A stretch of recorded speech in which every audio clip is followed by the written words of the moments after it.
welcome back to the Crag Chat Podcast. This is episode number 8. Today we have Lillian Frances with us on the podcast. How's it going? What is Gucci? Hello, Courtney. It's so good to be here. So Lillian, I first heard about her on Reddit. I'm like a big Reddit guy. I used to not be. And then I got on Reddit, bumming around in the climbing forums, and you posted a video. It was a climbing video. It's one of the only rock climbing videos on your channel. Lillian's primarily a musician, but she also loves rock climbing. So tell me a little bit about how you got started rock climbing. Yeah. Actually, I wonder which one I did first, rock climbing or music. I probably got into both of them at kind of the same time. Actually, I probably was into rock climbing first and then music, and then now both of them. Anyways, I rock climbed a lot as a kid. Like I remember going on camping trips and we would rock climb like Yosemite or Joshua Tree. Actually, one fun thing that happened when I was in Yosemite, we ran into Lynn Hill. She was so cool. She gave me her old climbing shoes. Wait, what? Yeah. You have Lynn Hill's climbing shoes? I do, yeah. Do you still have them? I think so. They should be in the closet right over there. That's insane. I hope my dad didn't give them away, but yeah, we ran into her in Yosemite. She was really cool. And I guess, yeah, lots of connections. And then Beth Rodden's from Davis. You know, we had the same home climbing gym. Anyway, so then I started, speaking of climbing gyms, started climbing at our local climbing gym in Davis, which is like one of the oldest ones in California, at least. I think it opened in 93, and climbed out there, like did the junior teams and stuff. And then when I was old enough to be a camp counselor, I was a camp counselor and was a junior team coach, and with my sister we ran the summer camps, and it was really fun. I loved rock climbing. Lots of cute boys rock climb. So between that and the snowboard team, I was like not hanging out. I was watching all the cute older high school boys. You're like, this is where I want to be. Yeah, that's where I first developed my affinity for mullets. For mullets. Yeah, big time. It's so funny. There's this billboard on my drive home, and it's this like little kid with a mullet advertising for like some local bank here. I hate it, but also it's memorable. So I love mullets on kids. Yeah. I feel like since I grew up in Montana, it's just like not super different for me. Like mullets are just like kind of the state hairstyle, if that's a thing. I'm so into that. I love when people like rock it unironically. Like I was at the airport a couple weeks ago, and just like this old dude, very much like nerdy, you know, like definitely was not doing it ironically in a cool way, bless his soul, but like really intense mullet, like very frizzy up front, you know. He had the socks and the sandals, the high pants, the huge glasses. Everything was so on point. It was so beautiful. That sounds awesome. So you started climbing, and you said you were on the junior team? Like when I was like a kid climbing, I was on a little junior team, and then coached the junior team later, and that was Did you fun. go to comps and stuff? When my climbing gym would have competitions, but not like outside of the climbing gym. Gotcha. So it was just like within your own little community. So yeah. Is that the climbing gym that you go to now, or you're it's now? Not. Okay. I'm now in Sacramento, so I go to Pipeworks here, which is really fun, much bigger. Rocknasium is like an OG, so like they were built back when rock climbing gyms weren't that big. So it's definitely a smaller gym, but really great it's an awesome gym, but it's not as big as Pipeworks. But Rocknasium still rocks. I'm actually going to the Banff Film Festival is touring there tonight, so I'm going to go. Rocknasium is putting it on. That's cool. Yeah, you know the Banff Film Fest? Is the Banff Film Festival, is the reason that it's called the Banff Film Festival because it starts in Banff? Yeah. Okay, because I've been to Banff, but not for the film festival. Oh, that's so cool. So my sophomore year of college, we went to Banff, and I remember we went on this hike, and this was back before I rock climbed, and we saw people ice climbing, and I was like, whoa, like that's so cool. Like, how do they do that? And I just had like absolutely no idea that was a thing. Flash forward to now, like 4 or 5 years later, it's like I've went ice climbing. It's like crazy how that like all rolls around, you know? Do you think we were inspired by that? I don't know. I'm not one that likes the cold, So I don't know if it inspired me to ice climb, but I definitely remember thinking like, oh, that's cool. I don't know. Anytime you see someone doing something that's different that you haven't ever experienced, or like ever even, it's not even on your radar that it's like a thing. Like Totally.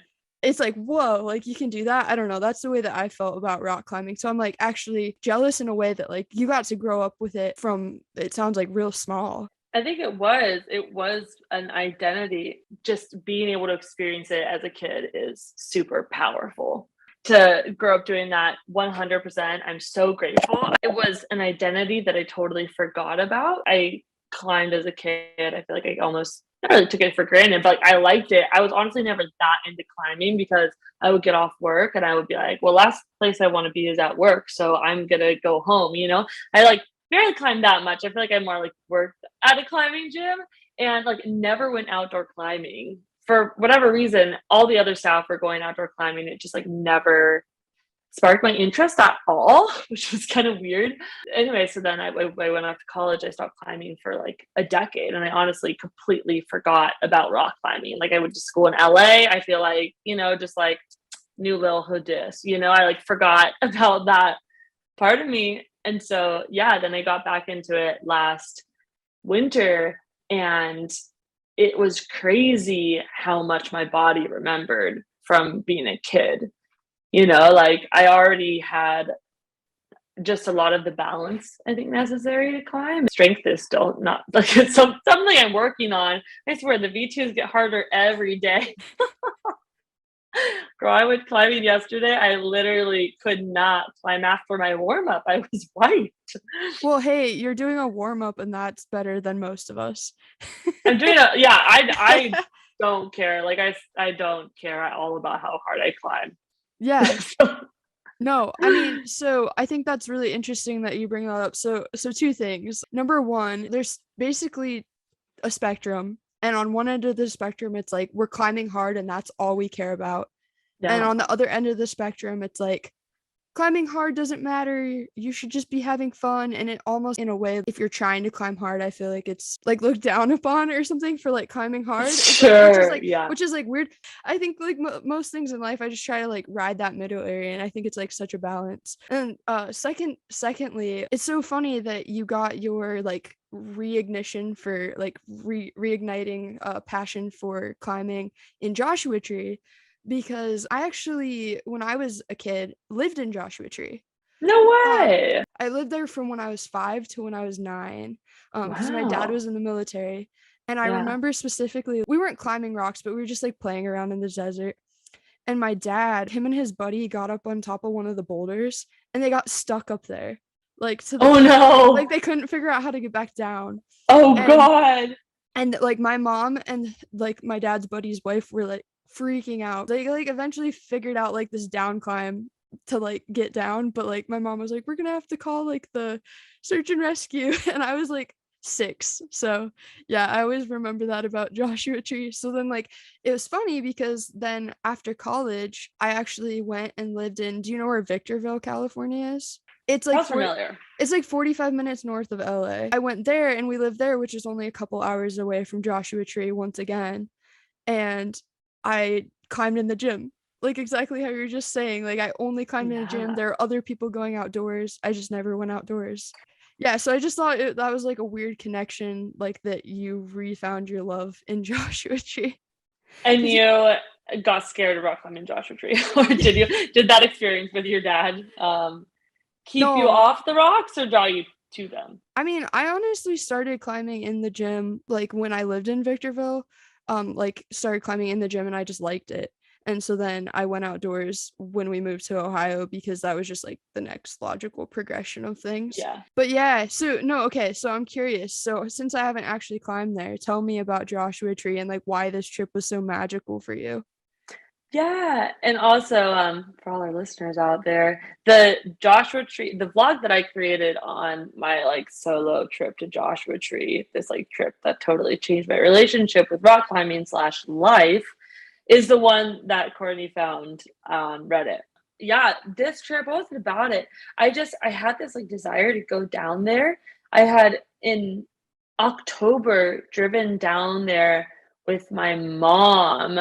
I think Actually, I think one of the reasons I did this is because I remember the boy who I was in love with was going out of town to like hang out with a girl he loved more for like a week.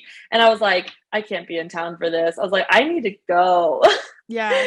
So I went down to Joshua. I was like, I'm gonna be too busy to even think about how sad my heart is. Hey, And, so like and that's like totally valid. That's like totally real. yeah.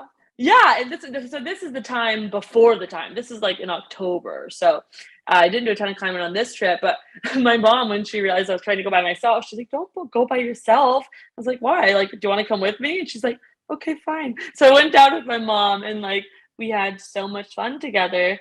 And actually, I did do some climbing. Some climbers like took me up on a rock, and I was like, "Whoa!" Like this is so fucking cool, you know? I can't believe I get to do this. And then I remember loving it so much that I was like, me and my friends need to come back here in February. I'm going to like make the reservations now. And so we made reservations October, and then February is finally coming. I've been looking forward to go back to Joshua Tree like all this time, like so excited. And then the day before, one of my friends gets COVID and like it all just crumbles. It's like fine. So like I stayed home. That day that I was supposed to go, my other friend called me and she's like, "Hey, Lil, I'm going down to Joshua Tree. Where should I stay?" And I was like, "What? Like, you're going down to Joshua Tree? I'm supposed to be going down there." Anyways, it's like a long story that's more boring now that I'm actually telling it. But basically, the next day I ran into my next door neighbor who was like also on her way down to Joshua Tree. And I was like, "What the fuck?" And then I like tried to go to Joshua Tree a second time and then got 2 hours away and realized I left my synthesizer at home. So I came back.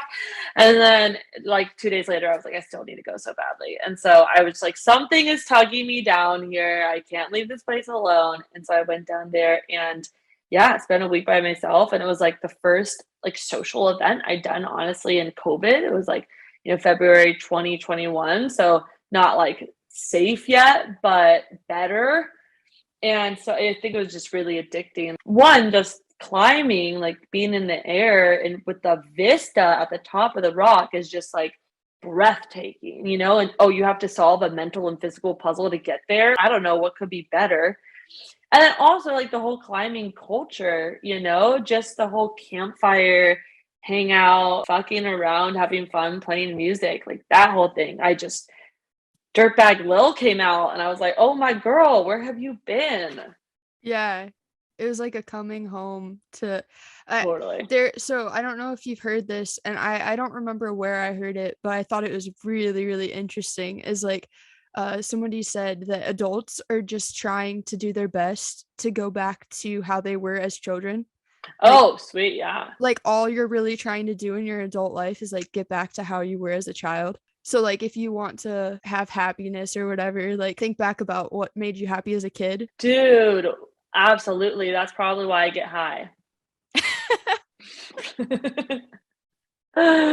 Yeah. That's so funny. Literally and figuratively. Exactly. As far as climbing now though, what's climbing look like for you? Like are you so because I know you like climb in the gym. I saw you like you sent a V5, your first V5. Oh god, that feels like so long ago. I know, it Given was how like hard oh my god, given how hard these V2s have been lately. just add them together. Basically, when I got back, I'm climbing V7s now. When I got back from J Tree, I like literally hit up every single person I knew who climbed outdoors, like guys who I'd like matched on Hinge with, but like never like hung out with. But I remember they climbed. I was like, "Hey, like, do you want to go climbing with me?" Like literally reaching out to everyone. And kind of since then, I've been just climbing as much as possible. So prioritizing play. Prioritizing the outdoors, it is one of the pillars of my life. I take it as seriously as I take my work, like because I don't know, it's about being alive. And so I'll climb anywhere they'll take me. I love climbing in Tahoe. Lover's Leap, I think, just opened back up after the fires. Emeralds, Joshua Tree, a little bit of Yosemite. I mean, here and there in Smith Rock, just wherever I can go, wherever anyone is climbing, I want to go climb there. Yeah. Bishop's super fun. Northern California seems like it has quite the climbing scene, and yeah, it sounds cool. Like all those places that you're saying are places that I've heard of. So it's like cool that you have found a way to just like go climb wherever you can. It's big bonkers. I think you probably realize this, but once you tap into like the scene, you realize like, oh my god, so many people are climbing all the time and obsessed with this. And then once you get into like the flow, like everybody is, it's what everyone's doing. It's easy to just like find this place and that place, and Yeah, it's a really cool community. it really is. And I feel like it's like stuff like this where it's like, I mean, I know that the internet connects people in like really cool ways, but I feel like climbers especially like just feel really comfortable connecting on a deeper level than other communities that I've been in. Like at least like right off the bat, we watched this guy like climb a route. And I was like, good job. And he's like, thanks. Do you want to go to dinner? And then like we went to a Mexican restaurant. Like, and then we just like all went to dinner. Stuff like that all the time. And you're like, you're camping around each other too. So I feel like that also like contributes to like the intimacy of like being in each other's space and everything. Totally. Right off the bat, you're like, hey, I'm peeing in our campsite. Do you mind? You know, it's like, It's like just like make sure you're not under an overhang and just yeah. like, leave no trace. But yeah, like cool. Yeah, I like break climbers down into two categories. You're like the kind of climbers that are out there and they're climbing and it's like solitude for them, you know, it's like meditation, they're there by themselves, they're like, you know, to be quiet, to be with a small group, to really like tap in to climbing and zone in. And like they like don't really want to talk, which is fine. Love that for them. And then there's the other group of climbers, which is like they see you walking across a parking lot and they're like, hey, you want to come climbing? We got extra shoes and a harness. Have you ever learned how to lead climb? And you're like, oh my God. Like, you know, either the people that are trying to hang AF or like aren't trying to at all. And Yeah. I'm probably on the that. hang category big I time. was gonna say you said love that for them, so I'm assuming you're in the second category. I love randos. I love meeting randos. Yeah. Yeah. So you said lead climbing. So okay, if you had to pick out of like the disciplines of climbing, like what is your preferred, or like do you kind of like bouldering, sport climbing? Like what do you like? Oh, I like following hard climbs. Yeah. That's Okay. definitely I like climbing with people who are way better than me. Yeah. And having them being like, let's go up this, maybe like, fuck yeah, let's go. Anywhere from like a single pitch. Something that's pretty hard for me would be like, I guess depending on where you're climbing, but like a Joshua Tree 510, like that would be like, you know, my favorite thing to climb, like Uh-huh. something a little slabby, maybe you know, a little slopey, a crack here and there. But really, I don't know. I just love following. I do lead climb. I'm trying to pull my weight more and get better at lead climbing, so I can just be a more contribute more to the group. You know, but Yeah. You mentioned several different places that, or a lot of different places that you've gone to climb. Besides Joshua Tree, like, is there any like climb that was super memorable in any place where you like, for whatever reason, like where you felt accomplished or like because of the scenery or yeah, I'll say the first one that comes to mind is climbing at Cal Domes. Have you ever heard of Calaveras Dome? I haven't. No. It's a gorgeous chunk of rock in the middle of kind of nowhere, close to Tahoe, maybe like an hour away from Tahoe on the 88. And it's kind of savage climbing. I think we climbed the easiest climb and it was like super hard, but it also had like, it was like 511A, I think, you know, and like I was super sandbagged. After every route, my buddy was like, that's the hardest one, Lillian, you're fine. And then the next one was like way fucking harder, but it was so fun. I think it was like 6 or 7 pitches and took us, you know, the entire day. And it is just such a gift to be able to meditate for that long, you know, to be off the ground in the zone, like in something that's so irrelevant from everything else in your life, you know, no phone, no social media, no work, no relationship drama, like that all just gets left behind. And you just get to like literally be part of nature. Like you're just going to tap yourself to a wall and scale it for the next 7 to 8 hours. And snacks, you know, like I girls, do know snacks. snacks, like, you know, the dried mango game, like girl. Is that your go-to? Dried mango? Oh, dried mango and walnuts. Let's go. Yes, absolutely. Ooh, that sounds so good. I have gotten to the point where my Crag Snacks, I bring like a good ratio of salty or like savory to sweet Crag Snacks, because like I never know like what type of a mood I'm gonna be in, and like if I bring like this is really random, but like one of my go-to Crag Snacks is like these little cups of like pickles. They're like these little baby pickles, because like I don't know the salt, but it's like the other day I like opened a cup and I like ate a pickle and I was like, this isn't what I want. Like, but like I ate them because I had it. But yeah, so like pickles. Let's see, what else do I do? Like granola bars, stuff like that. But like did you say walnuts? Oh yeah. Yeah, walnuts and mangoes. That's a great combo. It's really slapping. Also, dark chocolate. I always carry dark chocolate on me. Do you want to know a crazy thing? Yes. So I'm like not the type of person where like I hear somebody say that something worked for them and I'm immediately like, oh my God, yes, like I believe you 100%. Like I'm a very skeptical person. I also don't like taking other people's advice because I think that I just know the best about everything, right? Obviously.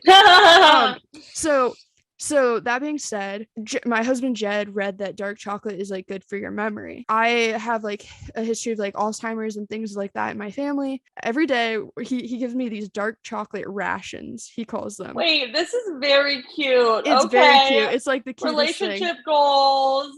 Sorry, your husband feeds you dark chocolate every day. This is because I also really love sweets, so he knows that if I don't ration, like if he doesn't ration it, I'll just like eat the whole thing. So so he gives me like dark chocolate rations every day, and it has helped. But she's also rationing your food. Now this is starting to seem darker. Well, it's dark chocolate, so but like it actually has helped my memory. I'm not even kidding. Wow. I'm not even kidding, and I've probably done it for like 3 or 4 probably like 3 or 4 months at this point, just like a square of dark chocolate. It's helped my memory and my craving for sweets. Like he doesn't even have to ration it anymore. Like he has to like remind me to like eat it because like my craving for sweets, it's crazy, dude. Yeah, dude, the power of chocolate. I have a pretty shitty memory too, and a history of Alzheimer's in my family, and I'll start eating more chocolate. Actually, I eat a lot of chocolate as it is. I don't need more chocolate. Lynn's like, I just am really like concerned about my health, so I'm just gonna need to eat more chocolate here. Like, I think chocolate's very healthy, and I don't eat sugar, so I eat 100% baking chocolate. So let's see, dark chocolate and make dark chocolate. That shit is just straight up good for you. Yeah, chocolate for breakfast. So you don't eat sugar. That's cool. Do you think that plays a role in your climbing? No, I don't eat processed sugar. I mean, I'll eat like dried mangoes and shit like that. And I also don't like to be I don't want to be controlling on my diet either. So I like went to a wedding this weekend and like I have cake, I just don't eat a lot of sugar, so I don't crave it. And when I eat it, I crave it, and I don't really like that feeling. So I like keeping it more as like a treat. And then I've never like craving things. I don't like craving things. Yeah. And sugar now tastes bad to me because it tastes fake. Like I can literally tell 1 gram of sugar, processed sugar, in anything. It's like annoying. And I just don't like the flavor. Yeah. Well, I mean, but I don't think it makes me a better climber. I think what makes me a good climber is that I get enough sleep. Yeah. That's important. Do you sleep a lot, like compared to? I've been sleeping until 10 today, but it doesn't normally happen that way. I need 9 hours of sleep a night, and if I don't get it, I'll have to make up for it later. So like I didn't realize I was tired, but tonight I guess I was in a sleep deficit, so I needed to sleep extra. So I feel like I'm always balancing out to get a good night's rest. So one of my favorite quotes from you is, thinking about doing something is draining. Actually doing it energizes you. And I think about that with climbing all the time. Like, and just life in general. But it's been like very, very helpful to me because when I start to get in like that mode of like, I want to get better at climbing. And then you're like, well, I'm going to do this drill and I'm going to eat this and I'm going to like this and this and that. And you start thinking, right? And you just like get caught up thinking and it's draining. But then you like actually go out and climb, like how you were saying, and it energizes you again. It's like, I don't know. That's just something that I've like been thinking about and it's been really helpful to me. So yeah. Wow, that's very cool. Thank you. I don't think I've ever been quoted before. I feel delighted that I was able to say something that struck a chord with you and that you're related to. And that's awesome because I like interpreted it in such a different context that it's just cool to hear like how many different ways it can be applied, Yeah. Like I think about it in terms of music when I have like a million ideas and things I want to do, like I want to like expand my TikTok presence. I want to release like 7 new songs. I want to film a music video for this. I want to collab with this. I want to play this festival. And when I have these seeds, these ideas, I let them germinate a little bit, right? Because sometimes I'm like, okay, I know I want a music video for that song, but let's let it simmer, like the whole simmering process is cool. But there comes a time where you got to take it out, whether it's ready or not, and just actually do it. Because thinking about it, you make it up to be way more of a thing than it needs to be. I think about this a lot with like music videos, just because or this most recent example, like my climbing music video where I filmed, or someone else filmed me, performing a concert with my looping pedal and electric guitar on a Portaledge at Sugarloaf, like hanging out off a mountain. Like that's something that was marinating for like 6 months. And I was like, I know for the Tiny Desk concert, when that opens up, I know that's what I need to do. But then I was like gone the first 3 weeks of it. Like I was, I think, down in Joshua Tree. So I didn't have time to like plan that out, and also dealing with like a million other things going on. So I kept thinking about it like, oh, I need to make that Post and Mountain project. Like I need to get this started, but there are so many different things. I'm like, paralyzed, But then once you actually do it and be like, okay, well, first identify what you're scared of, right? That's like my first process. What are we scared of?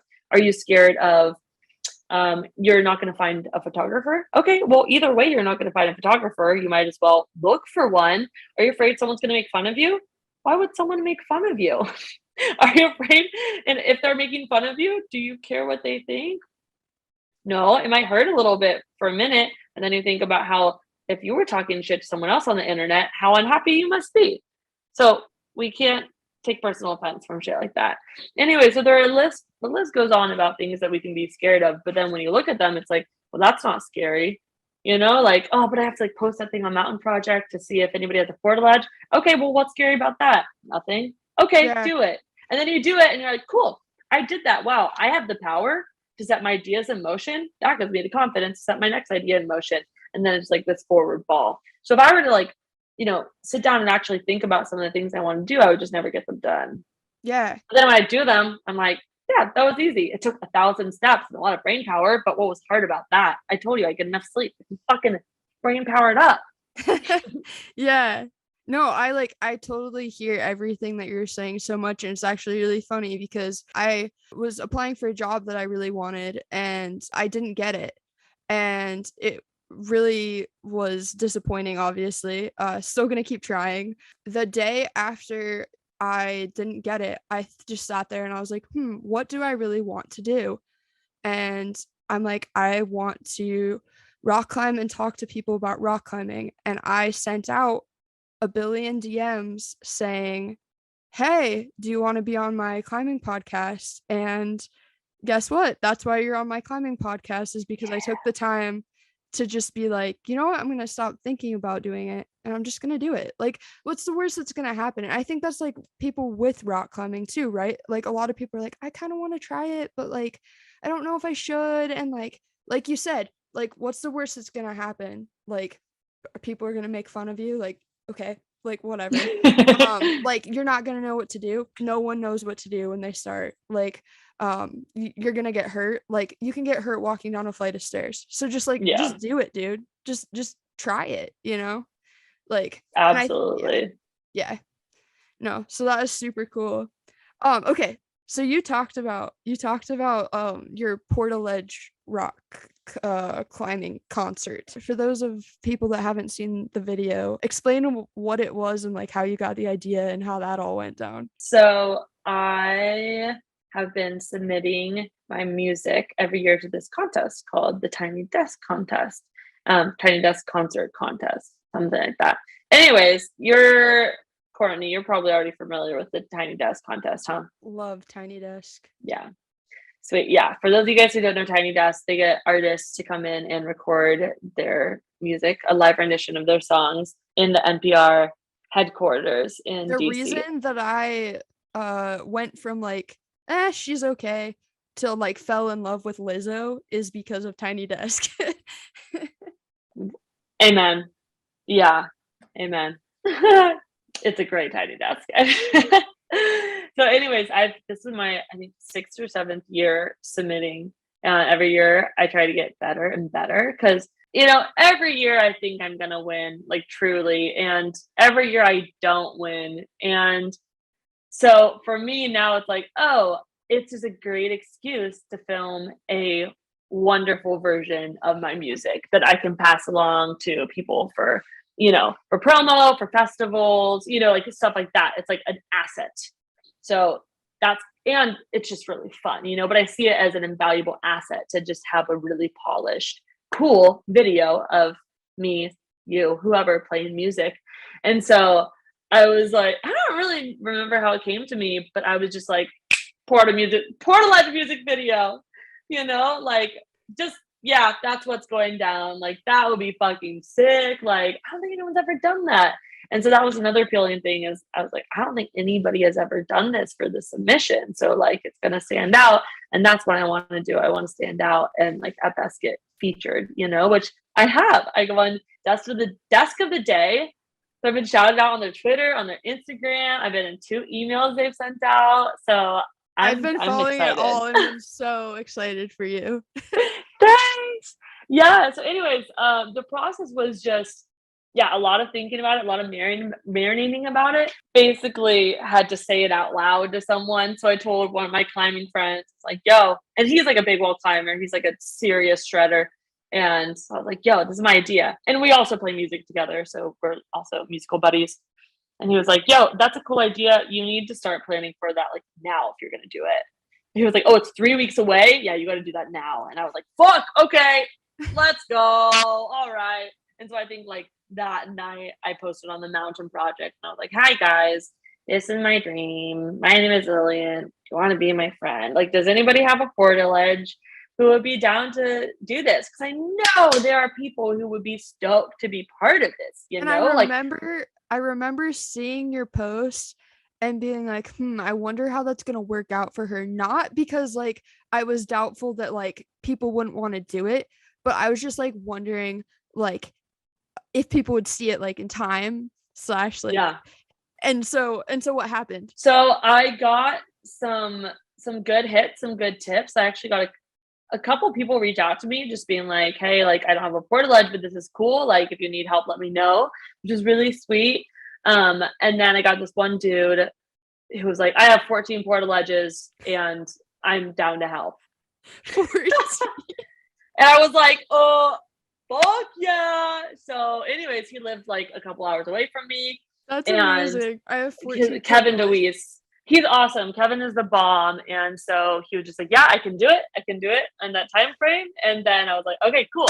So we got Portaledge man down. And then it was like the hunt to find the videographer because climbing videography is a niche and, you know, it's a no budget endeavor. So it was like people who wanted to do it for fun, you know, and so I think a lot of the people who are out there doing it are like getting paid real money from like real companies. And I was just like, I'm entering this contest.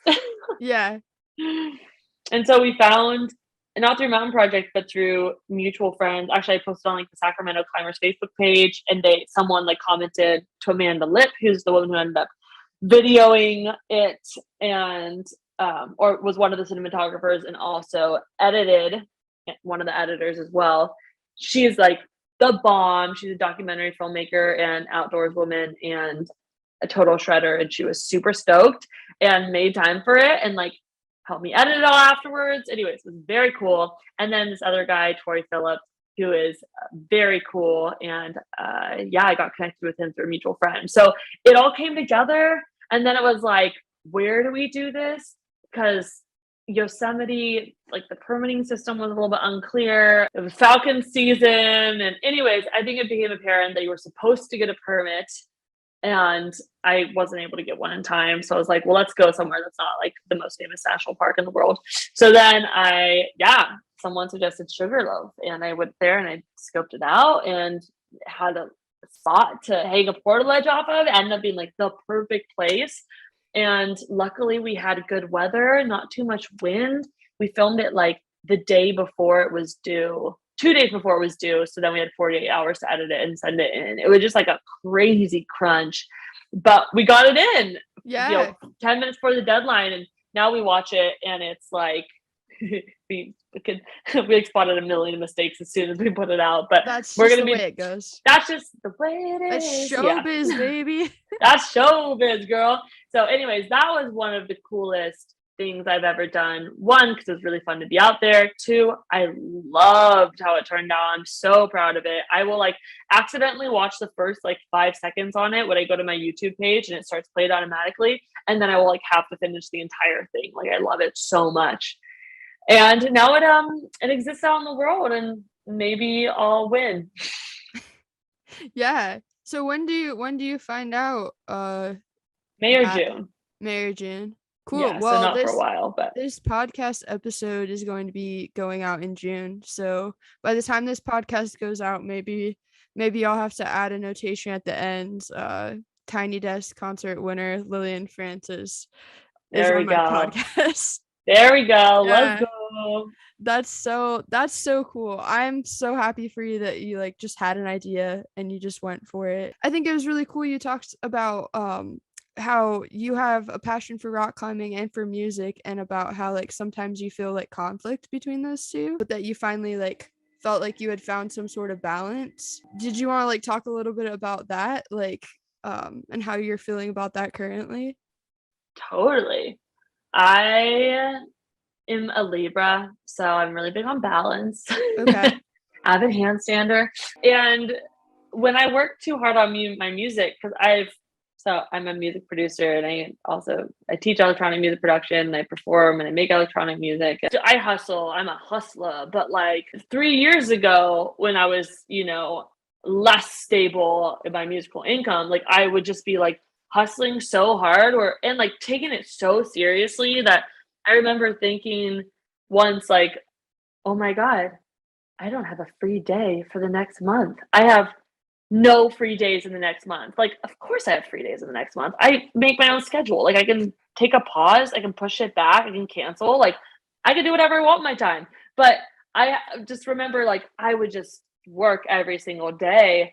And so going outside and rock climbing, I can't work, like I can't be inside on the weekends. I have like a pretty strict no work on the weekends policy, unless I was rock climbing all week, then I'll work on the weekend. But because if I stay at my house, I will need to work. Like I will go on my computer, or I will try to do music, and I need to separate myself from it to stay energized with it. So I guess that's been the big discovery, is finding out that rock climbing can really reset me. And it's only one of my interests and one of my joys. And I am not going to be young and healthy and only supporting myself forever.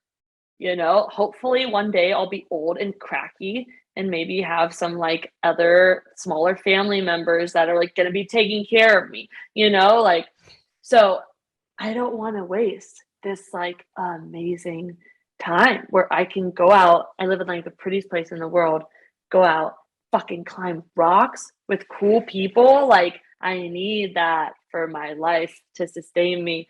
So now I try to take about a week off every month. That feels like a good spot for me. And I am about to take off again. I've had like the busiest 3 months fucking ever, just between releasing music videos and songs and like launching and leading a class. Like it's just been every minute I have felt busy. And that's why I'm so fucking weak at the gym, is because I haven't climbed in a couple months. And so now my class that I'm teaching ends this week, and next week I'm going to do a Yosemite, Zion, Indian Creek, Smith Rock, like big loop, and take like 2 or 3.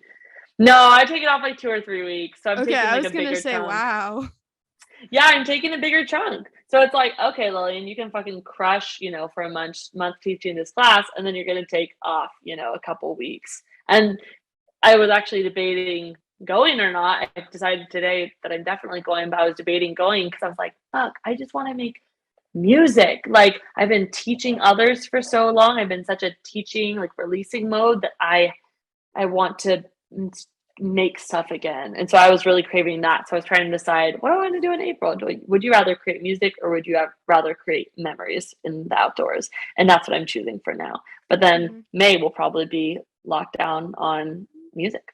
Right. So I love having the ability to bop between the two. I feel extremely fortunate. Yeah, no, that's awesome. I can relate to your mindset in that, because I feel like some people would potentially be like, oh, well, why don't you rock climb for like a day, and then like the next day do music, and then kind of like flip flop. And it's like I'm a very all or nothing person. Like, I'm either like in it or I'm not. And I do the same thing with YouTube. Like, I've filmed a ton of footage, and like for me it's a lot easier too, because like in order to like do my craft YouTube, like I have to go rock climb, like that's part of it. Yeah. So like that's nice in a way, but I totally feel you. Like, it's almost ironic in a way that like creating content in any way is like almost takes away from the thing you're doing in some way. It's like I want to combine these loves and like be able to climb and make music and like make money off of that, but it's also really annoying to like feel like you should be documenting it. So yeah, I'm curious how you feel about that. I kind of have at this point. I think that early on in my YouTube career, it still is early on. I've only been doing this for a year and a half, but it feels like ages. It was all about like I'd put out a video, and it was all about the response to the video. Like, that was what drove me. And now after a year and a half, the thing that drives me is like seeing like the more soft or like social impacts that I've made. Like, for example, I had a group come up to me, like they were camping next to me at the Red, and they're like, did you make a video? Because I think we'd base like our whole trip around, like, they're like, we went to like Crag A, B, and C, like the reason we're camping here is because like you made the video. And they're like, yeah, that's like crazy.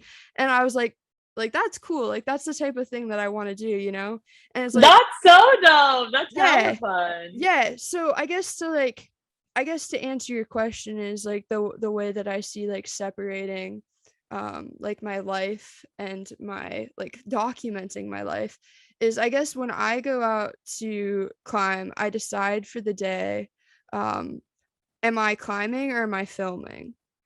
And I pick a priority, and it's fine whichever one I want to pick for the day. But if my priority is the film, then like I'm not gonna be worried about like focusing on like climbing harder or like climbing specific routes. Like, I'm just there, I'm documenting the time. I'm even going to be like focusing on maybe documenting more of my friends more than like my climbing. So totally. Like, yeah. And just like you said, to like have the privilege to be able to like do any of it in general is like, yeah, such a blessing. Totally. Do you have like a job? Yeah, I have a job. So I'm like a graphic designer for a home brewing company. Nice. Which is pretty chill. I do like their social media and stuff. But I feel like this is actually a perfect time to segue into this podcast is actually supported by Athletic Brewing. I have the new Athletic Light, and it is 25 calories non-alcoholic beer, and it's actually really freaking good, dude. And you can get 20% off Athletic Brewing at athleticbrewing.com with code CourtneyS20 at checkout if you're interested, and all that information will be in the podcast show notes. So thank you, Athletic. Thank you for the segue too. I was gonna bring it up. I was like, is that your sponsored item? Yeah. Oh yeah. As far as music, what can we look forward to in the near future? Are you working on stuff? I know you have like your little sticker chart. I do have my sticker chart, Courtney, but I'm not doing very well on my sticker chart. That's okay. Yeah. That's okay.